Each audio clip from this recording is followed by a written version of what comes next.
حجره یشته خو په میلمه پاللو شرم ورځي، اوس خو پښتون له په پښتو ویلو شرم ورځي. مننه. حجره یشته خو په میلمه پاللو شرم ورځي، اوس خو پښتون له په پښتو ویلو شرم ورځي. او عجب رواج دی چې هلک پیدا شي ډزې کوي. عجب رواج دی چې هلک پیدا شي ډزې کوي، جنې چې وشي په اسخار کولو شرم ورځي.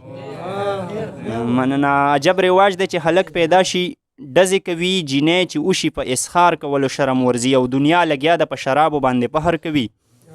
دنیا لګیا ده په شرابو باندې پهر کوي، زار شم پښتون له یې په ګوټ سکلو شرم ورځي.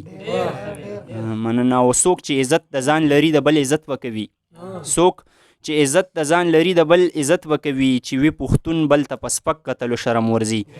او هغه سړی به بیا وزیره خامخا کړیږي، هغه سړی به بیا وزیره خامخا کړیږي، چې د خپل مشر په وینا منلو شرم ورځي. ډېره مننه. محبت په رنګ کې رنګ شي، چې یو ځل د محبت په رنګ کې رنګ شي، که بادشاه د زمانې وي خو ملنګ شي. چې یو ځل د محبت په رنګ کې رنګ شي، که بادشاه د زمانې وي خو ملنګ شي. او تر قیامته به کړیږي څوک عذاب کې، چاته قبر به د سرو ګلو پالنګ شي. مننه. تر قیامته به کړیږي څوک عذاب کې، چاته قبر به د سرو ګلو پالنګ شي. او مرتبې ته رسیدل څه آسان نه دي، مرتبې ته رسیدل څه آسان نه دي، چې ځان اوسیزي په اور نومې پتنګ شي.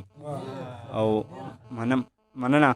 او زه د عشق نشه منم اثر یې شته دی، زه د عشق نشه منم اثر یې شته دی، بیخ یې وزه که نسوار سیګرټ که بنګ شي.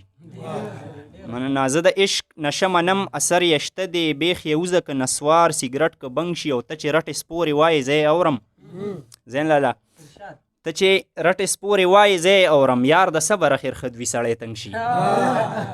مننه.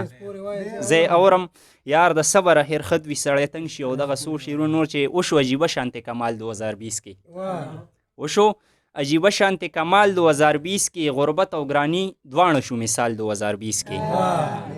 مننه. وشو عجیبه شانت کمال 2020 کې، غربت او ګرانی دواړه شو مثال 2020 کې. او منم چې بیماری ټوله دنیا باندې یو شان وه، او منم چې بیماری ټوله دنیا باندې یو شان وه، مالدار وساتو د غریب خیال 2020 کې.